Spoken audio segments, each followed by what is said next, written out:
अस्सलाम वालेकुम friends.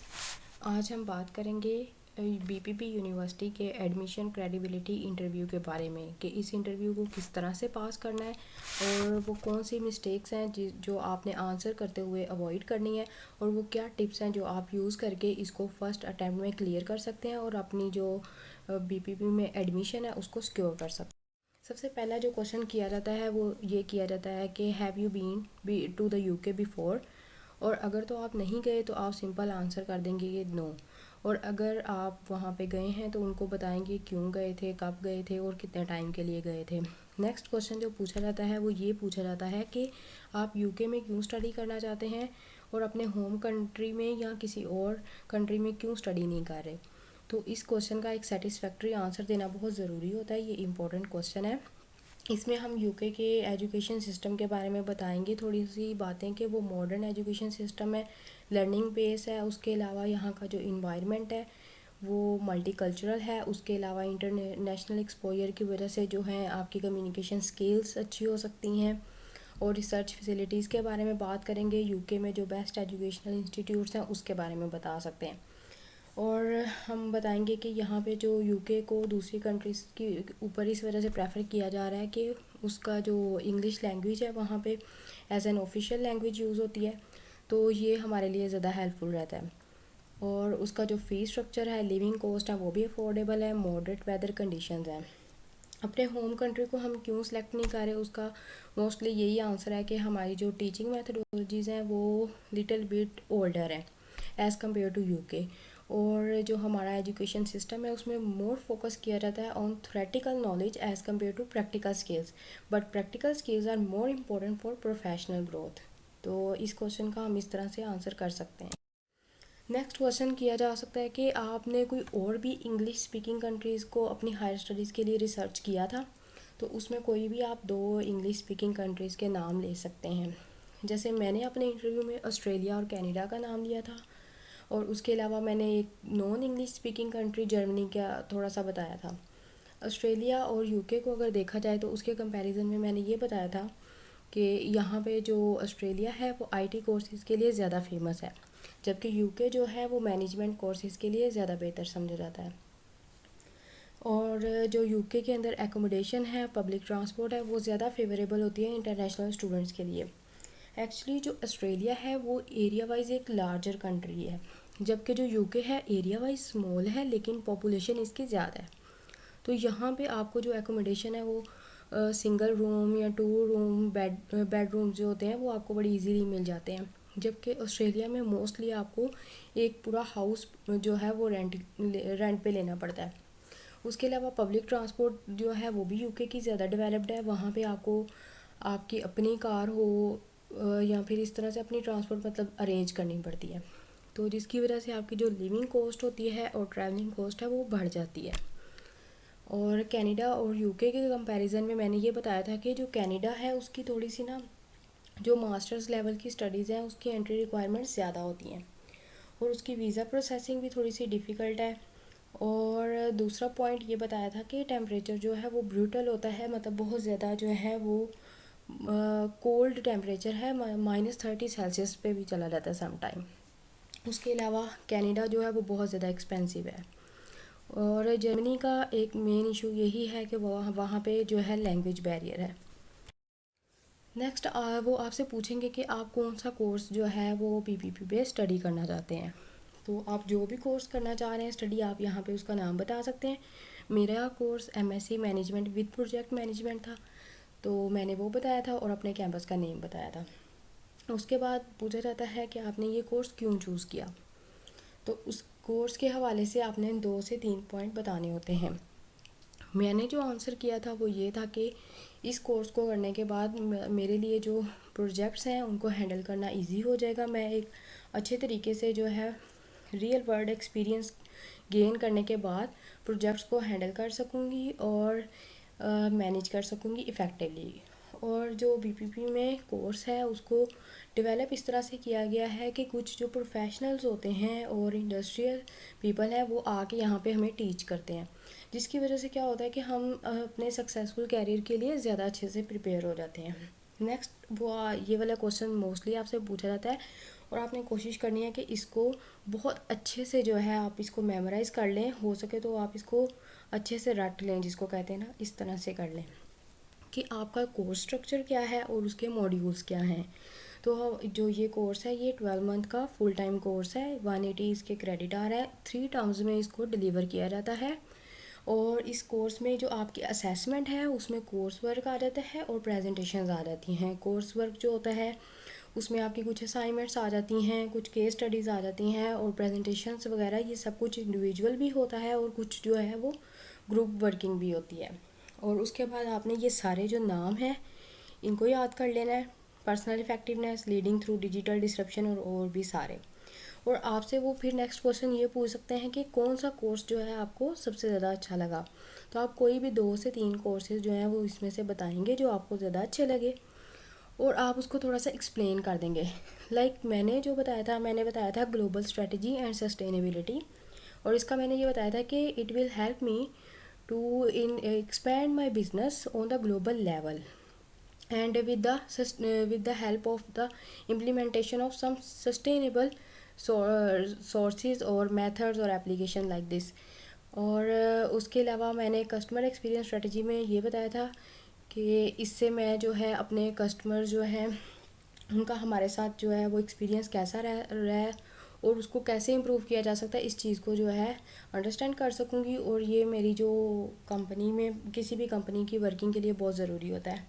Data driven decisions में ये था कि डाटा ड्रिवन डिसीजंस मतलब आप एक डाटा अपने एनालाइज करेंगे। फॉर एग्जांपल अगर फ़र्ज़ करें आपकी एक शॉप है तो आप वहाँ से डाटा लेते हो आपकी सेल्स का, फिर आप उससे देखते हो कि आपकी सेल्स अप जा रही हैं, डाउन जा रही हैं, तो वो क्यों जा रही हैं, और फिर उस डाटा से आप कोई डिसीजन लेते हो और उससे फिर क्या होता है कि आप अपनी जो भी प्रॉब्लम है उसको आइडेंटिफाई करके उस पर वर्किंग करके उसका सोल्यूशन फाइंड आउट कर लेते हो। तो मैंने ये 2 से 3 मॉड्यूल्स का बताया था कि जो मुझे ज़्यादा इंटरेस्टिंग लगते हैं।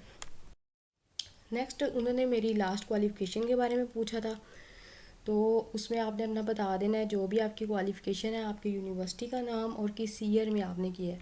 और एक चीज़ का ध्यान रखना है कि जो आपने उधर सीवी अपनी भेजी होगी ना, उस पर जो चीज़ें आपने लिखी हैं वो बिल्कुल सही लिखनी है और वही चीज़ें जो हैं आपने यहाँ पे भी बतानी है। अगर आपने अपनी सीवी पे जो सीजीपीए यूनिवर्सिटी वगैरह मेंशन किया है उसका ईयर बिल्कुल सही अपनी डिग्री का लिखना है। उसके अलावा अगर आपने कोई इंटर्नशिप वॉलंटियर वर्क किया है वो बता सकते हैं। अगर आपने वो भी नहीं किया तो फाइनल ईयर प्रोजेक्ट्स के बारे में बता सकते हैं। और अगर आपने कोई जॉब की है तो वो तो बहुत अच्छी बात है, आप अपनी जॉब का एक्सपीरियंस भी बता सकते हैं।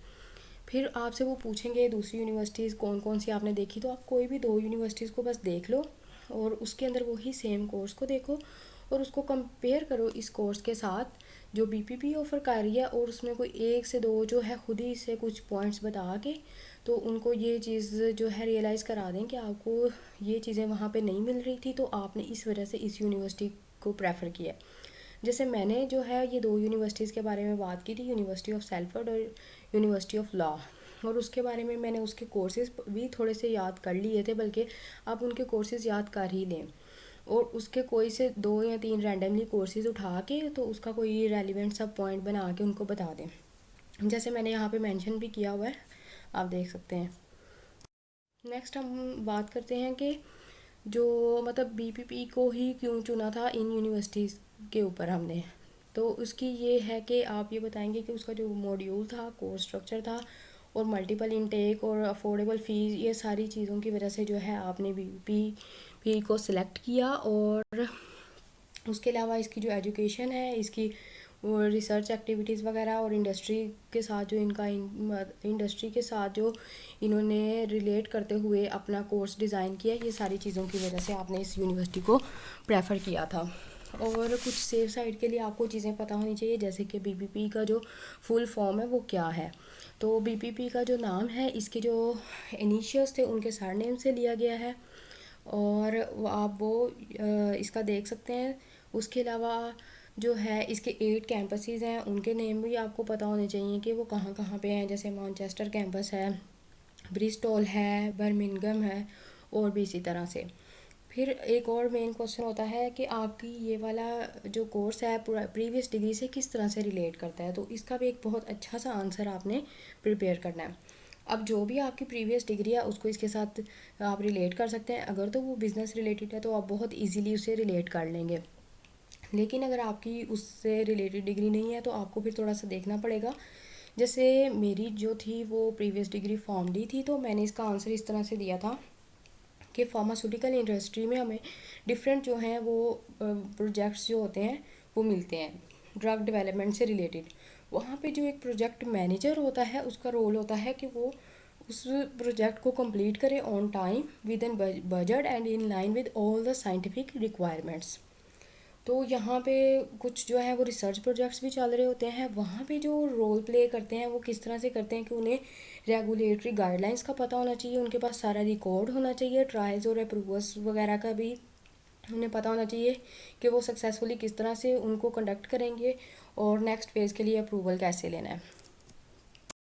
उसके अलावा एक जो फार्मासिस्ट होता है उसके पास अगर देखा जाए तो ड्रग से रिलेटेड कुछ ना कुछ नॉलेज और एक्सपीरियंस होता है, लेकिन जब हम इंडस्ट्री में जाते हैं तो उन्हें प्रोजेक्ट मैनेजर जो फार्मास्यूटिकल प्रोजेक्ट मैनेजर है उससे ये रिक्वायर किया जाता है कि उसके पास सिर्फ़ और सिर्फ जो है वो ड्रग से रिलेटेड और फार्माकोलॉजी और टॉक्सिकोलॉजी से रिलेटेड नॉलेज ना हो, बल्कि वो उसे कुछ जो है वो एक अडेप्ट कम्युनिकेटर होना चाहिए और गुड फाइनेंशियल एक्यूमेन होना चाहिए। मतलब उसे कुछ उसकी कम्युनिकेशन स्किल्स भी अच्छी होनी चाहिए और फाइनेंशियल जो डाटा है उससे रिलेटेड भी उसे कुछ पता होना चाहिए, क्योंकि उसने रिसोर्सेज को भी मैनेज करना होता है, उसने बजट को भी मैनेज करना होता है, टाइम को भी मैनेज करना होता है और पूरी टीम को भी मैनेज करना होता है। तो इस तरह से ये चीज़ें जो अगर उसके पास ये वाली स्किल्स होती हैं तो वो उसको हेल्प कर सकती हैं कि वो एक कॉम्प्लेक्स ड्रग डेवलपमेंट प्रोजेक्ट को ऑन ट्रैक जो है वो लेके चले और उसको स्मूथली जो है लेके चले और सक्सेसफुली कंप्लीट करे। तो मुझे लगता है कि ये वाला जो कोर्स है मुझे फ्यूचर में किस तरह बेनिफिट कर सकता है कि इससे मेरे पास जो है वो मिक्स्ड स्किल्स होंगी, knowledge of pharmacy, business management और फाइनेंसिस की।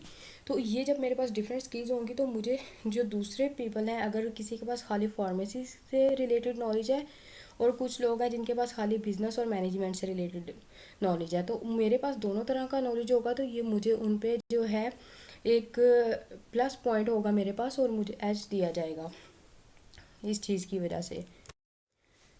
उसके बाद वो आपसे पूछेंगे कि आप अपनी डिग्री कंप्लीट करने के बाद क्या करेंगे, आपके फ्यूचर प्लान्स क्या हैं। तो आपने उन्हें ये चीज़ें श्योर करनी है कि आप डिग्री कंप्लीट करने के बाद अपनी कंट्री में ही वापस आएंगे। ये बहुत ज़रूरी है। अगर आप उन्हें कहेंगे कि आप वहाँ ही रुकना चाहते हैं तो शायद वो आपको वहीं से ही रिजेक्ट कर दें। उसके अलावा मेरा जो था, मैंने बताया था कि मेरा फ्यूचर गोल ये है कि मैं फार्मास्यूटिकल प्रोजेक्ट मैनेजर के तौर पर काम करूँगी। ठीक है, आप कोई भी एक से दो इंडस्ट्रीज़ या कंपनी जो भी आपके जहन में हैं जो आपको इंस्पायर करती हैं, आप उनका बताएं और अपनी सैलरी एक जो एस्टिमेटेड है उसकी रेंज बताएं कि आप वहाँ पे आके इस पोस्ट पे काम कर सकते हैं और इतनी सैलरी जो है वो अर्न कर सकते हैं पर मंथ। नेक्स्ट क्वेश्चन जो होता है वो आपसे पूछेंगे आपको स्पॉन्सर कौन कर रहा है और उसके अलावा उनकी पर मंथ इनकम क्या है। वो आपने उनको पॉइंट्स में ही बतानी है। अगर आप उनको अपनी करेंसी के हिसाब से बताएंगे तो ये चीज़ भी जो है वो ठीक नहीं है, वो आपका कंसर्न लगा के तो आपका ये क्वेश्चन जो है रिजेक्ट कर सकते हैं। आपने उन्हें जो मोस्ट एक्यूरेट या एक अच्छा आंसर समझा जाता है वो यही है कि आप अपने फादर का ही बताएंगे, वो आपको स्पॉन्सर कर रहे हैं। उनकी एवरेज इनकम जो है वो मैंने जो बताया था 5000 पाउंड्स बताई थी पर मंथ और 55 to 60,000 पाउंड्स पर एनम बताई थी। तो आप उन्हें यही इनकम बताएं, क्योंकि इतनी इनकम होगी तभी वो आपको वहाँ यूके में स्पॉन्सर कर सकते हैं। अगर इससे कम बताएंगे तो वो ये सोचेंगे कि वो आपको किस तरह से स्पॉन्सर करेंगे। उसके अलावा जो उनकी जो भी आपके पास सोर्सेज हैं जहाँ से वो इनकम अर्न करते हैं वो बता सकते हैं। जो भी वो जॉब करते हैं या कोई आपकी प्रॉपर्टीज़ हैं या कोई एग्रीकल्चरल लैंड है, एनीथिंग आप यहाँ पे मेंशन कर सकते हैं। उसके बाद वो आपसे पूछेंगे कि आपको यूके में रहने के लिए कितनी जो है वो एक्सपेंसेस चाहिए होंगे और आपकी कोर्स फ़ी। अगर तो वो आपसे सिर्फ कोर्स फ़ी का पूछेंगे तो आपने सिर्फ कोर्स फ़ी बतानी है जो कि आपके ऑफ़र लेटर में लिखी है। मेरे में टोटल फ़ी 13,500 पाउंड थी, जो कि मुझे 3,000 की स्कॉलरशिप के बाद 10,500 पाउंड तक हो गई थी। तो 6300 पाउंड्स मैंने इनिशियल डिपॉजिट देना था। अब उन्होंने 7 एक्सपेंसेस फॉर मैनचेस्टर पूछे हैं, क्योंकि मैं मैनचेस्टर कैंपस में जा रही थी। आप जिस भी सिटी में जा रहे हैं, लंदन में जा रहे हैं, आप उसके अकॉर्डिंगली बताएंगे, या जिस भी कैंपस में जा रहे हैं उस सिटी के बारे में आपने उसके अकॉर्डिंगली बताना है। तो अगर आपका ये 12 ईयर का कोर्स है तो आपको पर मंथ भी पता होने चाहिए अपने एक्सपेंसेस, और आपको एनुअली भी पता होनी चाहिए। तो मेरा जो एकोमोडेशन का रेंट था वो 836 पाउंड था। 150 मैं फ़ूड के लिए स्पेयर करना चाह रही थी। 20 मैंने कोई भी मैसेनियस कॉस्ट हो सकती है, आपको कभी कुछ लेना पड़ सकता है तो उसके लिए स्पेयर किए हुए थे।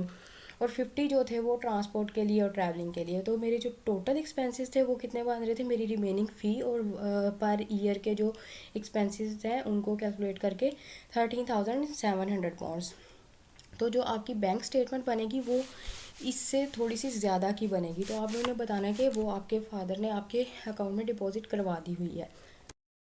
नेक्स्ट वो आपसे पूछेंगे कि आपके कोई डिपेंडेंट हैं, आपका कोई फैमिली मेम्बर यूके में रहता है, तो आपने उन्हें यही बताना है कि अभी मेरे कोई डिपेंडेंट्स नहीं है और मैं अकेले ही यूके आ रही हूँ या आ रहा हूँ, और वहाँ पे भी मेरा कोई फैमिली मेम्बर नहीं है। अदरवाइज़ फिर वो आपसे फर्दर डिटेल्स मांगेंगे उनकी, तो मे बी आप कंफ्यूज हो जाएं।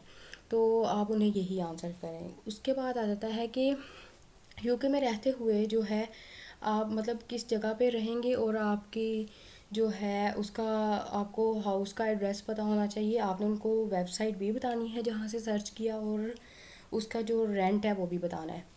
तो उसके अलावा वो आपसे पूछेंगे जब आप यहाँ पे स्टे करेंगे तो आप कोई काम वगैरह जॉब वगैरह भी करेंगे, तो आप उनको यही कहेंगे मैं वहाँ पे जो है ना मतलब सिर्फ स्टडीज़ पे ही फोकस रखूँगी, और मेरे कोई वर्किंग के प्लान नहीं है वहाँ पे रहते हुए। उसके अलावा आप कोई भी एकोमोडेशन अपने कैंपस के पास अपने सिटी में सर्च करें और उसकी ये सारी डिटेल्स दें जिस तरह से मैंने मॉडल आंसर में दी हैं। मैंने अपने लिए देखा था तो वो थी न्यू मेडलॉक हाउस यूनाइट, और जो कि 0.9 माइल्स अवे है फ्रॉम द यूनिवर्सिटी कैंपस।